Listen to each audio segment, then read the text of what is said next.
if you're trying to tackle any really complex modern issue today, like climate policy or fixing a supply chain, maybe even just figuring out why your team keeps hitting the same wall, Yeah. you already know the answer never just sits neatly in one single academic box. Absolutely not. You get bits and pieces. Exactly. A fragment from economics, maybe something from psychology, another piece from engineering. And you, the person trying to solve the problem, are left trying to stitch it all together. Kind of like Frankenstein's monster, but without a clear plan. That feeling, that information overload, and maybe even incoherence, that's precisely the challenge we're digging into today. It is. Our source material is an article by Rick Szostak from back in 2002. And what he does is lay out this, well, pretty robust 12-step blueprint for doing genuinely effective interdisciplinary research. And what's really interesting here is this isn't just one person's idea of how research should work. You mentioned it came out of a pretty serious academic discussion. Yeah, you could say a brawl. It emerged, really, by responding directly to earlier work, especially William Newell's theories on interdisciplinarity. Okay. And then it addressed the very detailed critiques from scholars like Bailis, Klein, and Karp. So this framework is almost like a consensus result of that whole debate. So it's less of a rigid theory from one person and more of a process designed to be, more concrete and more inclusive. That's the idea. It tries to integrate all the concerns raised during that debate. Think of it as a kind of generalized GPS for tackling complex problems. I like that, the GPS. And the mission really is for you, whether you're a formal researcher or just someone deeply curious trying to understand something complex. This structured guide points out the dangers, the costs of skipping crucial steps. Right, so even if you only end up using a few of the steps yourself. Exactly. Knowing the whole 12 helps you see where the potential pitfalls are. Avoid those unforeseen gaps in your thinking. Okay, let's unpack this. You mentioned 12 steps. Let's look at it maybe as a two-part journey. Part one being the diagnosis and preparation phase, like a scouting mission. Sounds like good. And that journey begins, logically enough, with step one. Start with an interdisciplinary question.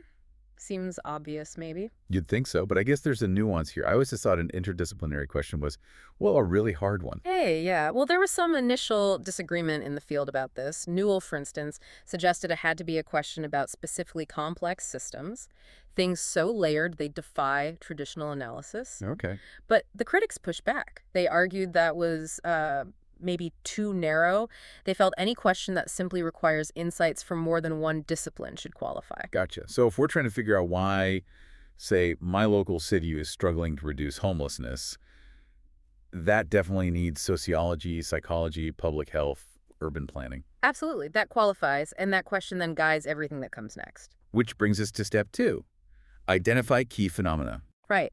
Phenomena are basically the subject matters, the observable realities that scholars look at. So in that homelessness example, it's not just homeless people. No, exactly. It's things like housing supply, addiction rates, zoning laws, mental health infrastructure, all those pieces. And here's where the framework gives us a crucial warning, right? You have to identify these phenomena independently. You can't just jump straight to the literature review first. Why is that so important? It's about avoiding intellectual tunnel vision. If you only look at what others have already studied, you risk continuing to ignore relevant phenomena, maybe just because a particular specialist discipline has traditionally excluded it. Okay. So this independent reflection, it's kind of the antidote to unforeseen consequences. It forces you to think broadly about effects across the widest possible range of realities. You're scoping the whole battlefield before reading the old battle reports. That makes a lot of sense. Diagnose the problem, scope out all the relevant pieces. Okay, so now we know what we're looking at. What tools do we need?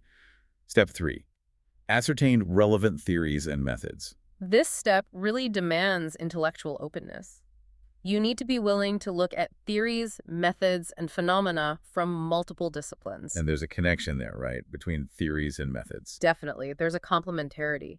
If you borrow a theory, let's say behavioral economics, you often end up being encouraged to use its associated methods, like experimental design, and even adopt parts of its overall worldview.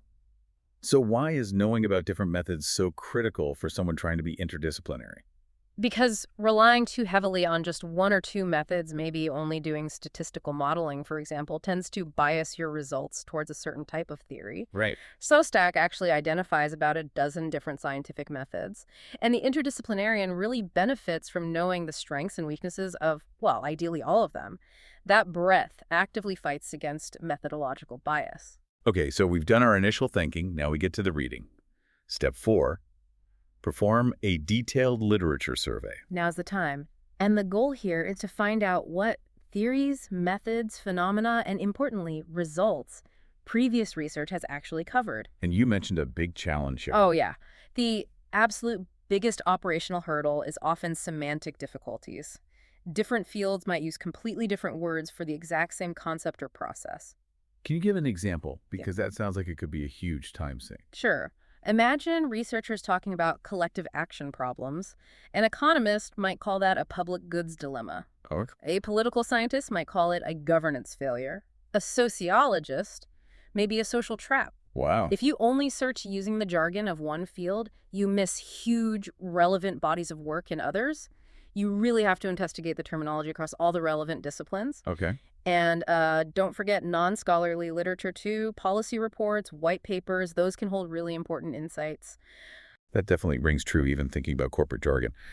Okay, step 5 moves into something a bit more subjective. Identify relevant disciplines and disciplinary perspectives. What does perspective mean here? It's about the worldview, the overall philosophical, maybe even ideological outlook that shapes how theories get applied and how results get interpreted in that field. It's acknowledging the lens each discipline uses. Exactly. The process itself tries to be agnostic, but it recognizes that disciplines absolutely shape the scholarly conversation. Perspective dictates how theories are used.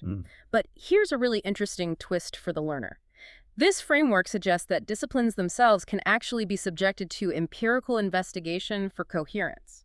Wait, really? You mean interdisciplinarity can act like a quality check on individual disciplines? Precisely. Let's say, for example, a study finds that complex economic relationships are overwhelmingly influenced by cultural factors or social norms, things traditional economics often ignores. Well, that finding signals that the discipline of economics, maybe because of its narrow focus, puts serious limits on our overall understanding. That narrowness points towards disciplinary incoherence. You're essentially checking the homework of the field itself. That's powerful. Okay, finally, the last step in the scouting mission, step 6. This sounds more active. Fill gaps. This is really where the interdisciplinarian earns their keep. After all that scoping and reviewing, if you find important phenomena or links between them, or theories or methods that got little or no attention in the literature you reviewed, Then it's your job to address that. yes, you have to tackle that gap. And often that means the interdisciplinarian needs to develop new theories, or perhaps new hybrid versions of existing ones, specifically designed to bridge those holes in our understanding. Okay, so part 1, the scouting mission, is done. We've scoped the problem, ID'd the phenomena, gathered the tools, theories, methods, mapped the existing literature, understood the inherent perspectives and potential biases, and flagged any obvious holes. Now, how do we actually put it all together? Let's move to part 2, the engine room of integration. Step 7 kicks off the synthesis part. Evaluate the results of previous research. So taking that specialized work and putting it in a bigger context. Exactly. And the interdisciplinarian has a specific role here, contributing to that evaluation in 4 key ways. Okay, what are they? First, you assess the impact of important phenomena that were maybe excluded from the original study. Second, you critique the results based on the known weaknesses of the theories and methods that were used. Right, like we discussed with methods earlier. Precisely. Third, you analyze how the specific disciplinary perspective might have influenced the outcome. And fourth, Identify biases. I remember you mentioning Szostak offered a tool here. yes, he offers a tentative classification, basically using the 5W questions, who, why, where, when, what, as a kind of systematic checklist. How would that work in practice? Like with that homelessness example? Okay, so if you're looking at a study on housing policy, asking who did the research might reveal potential bias, say, if it was funded by a landlord lobby group. Okay. Asking where the data came from might show it's only relevant to one specific city, limiting its application elsewhere. Asking when it was done might reveal an outdated context. Maybe it was before a major financial crisis that changed everything. Got it. So it stops you from just taking specialized findings at face value. Exactly. You're vetting the materials. Okay, so after vetting, we often find conflicting results. Right. Different studies saying different things. That leads to step 8, compare and contrast results. Right. If different scholarly communities reach different conclusions, the very first thing you check is semantics. Is it just a difference in terminology, like we talked about earlier? Good point. Assuming it's a real contradiction, though, you can use the results from one community to actively question the underlying assumptions of the other community. And the goal isn't always to pick a winner. Often, no. The crucial takeaway, especially for you as a learner or problem solver, is to determine the range of applicability of the competing theories. You're figuring out which theory best explains which part of the overall puzzle. Okay, defining the borders of explanatory power. That makes sense, rather than getting bogged down searching for one single grand theory that explains everything. Exactly. Which leads nicely into step 9, the real moment of truth. Develop a more comprehensive or integrative analysis. Now, Newell, the theorist who inspired a lot of this, apparently admitted integration is hard to define and describe. If he found it tough, what hope do we have? It is difficult, which is why the framework focuses on the process, not on some kind of magic insight. Integration isn't likely to be one simple, elegant theory. So what does it look like then? It's much more likely to be a complex combination. Multiple theories, evidence drawn from multiple methods, all woven together. The key focus here needs to be on understanding multiple causation and, critically, feedback loops. Okay, multiple causation seems clear. Lots of things causing the problem. But feedback loops and nonlinearity. Why is that so significant? Let's make that concrete. Think about it this way. If the link between two phenomena is nonlinear, it means a small change in one thing could lead to a huge, maybe unpredictable change in another, or vice versa. Right, like the straw that breaks the camel's back. Kind of. Simple models based on just adding up effects won't capture that. You need to figure out not just the individual causes, but how they're interacting, hitting the system all at once, and how those effects are feeding back on each other, maybe making the original problem worse, or maybe even damping it down. And that's where you get those emergent properties, things you couldn't predict just by looking at the parts separately. Exactly. Results you could never appreciate just by summing up the insights from each discipline alone. Now, there was a debate here too, wasn't there? Newell thought these links between disciplines were always nonlinear. He hypothesized that, yes. But critics pointed out, reasonably, that some disciplines do actually investigate nonlinearity within their own boundaries. And not all links that disciplines ignore are necessarily nonlinear. Through the framework's approach. It wisely treats nonlinearity as an empirical question, not an assumption. It pushes the researcher to really try and understand what's happening along each link between phenomena, especially those links that cross traditional disciplinary lines. Okay, deep breath. We've built our integrated picture. Next, step 10 is about checking our own work. Reflect on the results of integration, the self-audit. Yes, and this requires those scholarly virtues. Humility and open-mindedness. You have to look honestly at your own biases. Ouch. Yeah. Review the weaknesses of the theories and methods you ultimately chose for your big picture, and reflect on any steps you might have skipped or rushed and what the potential cost of that omission is. So if I skimped on the literature review back in step 4. This is where you confront how that might have flawed your final analysis. It's about intellectual honesty. Right, step 11. Then make sure all this hard work actually means something. Test the results of integration. Exactly. Does your integrated framework have implications you can actually test in the real world?